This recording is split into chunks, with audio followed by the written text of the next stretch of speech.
बिस्मिल्लाहिर्रहमानिर्रहीम। अस्सलामुअलैकुम दोस्तों, कैसे हो आप सब। लहसुन के फ़वाइद से दुनिया में कोई भी इनकार नहीं कर सकता और इसे लोग कई तरह की बीमारियों को ठीक करने और अद्वियात बनाने के लिए इस्तेमाल करते हैं। यह दिल की बीमारियां और ब्लड प्रेशर को ठीक करने के लिए भी इस्तेमाल किया जाता है। खून गाढ़ा होने और कोलेस्ट्रॉल बढ़ने की वजह से शरियानें बंद होने लगती हैं, लेकिन अगर लहसुन इस्तेमाल किया जाए तो खून पतला होने लगता है।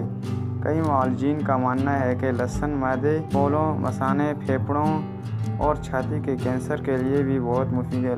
लहसुन एक मादा एलिसेन बनाता है जो कि बीमारियों के खिलाफ लड़ने में मदद देता है।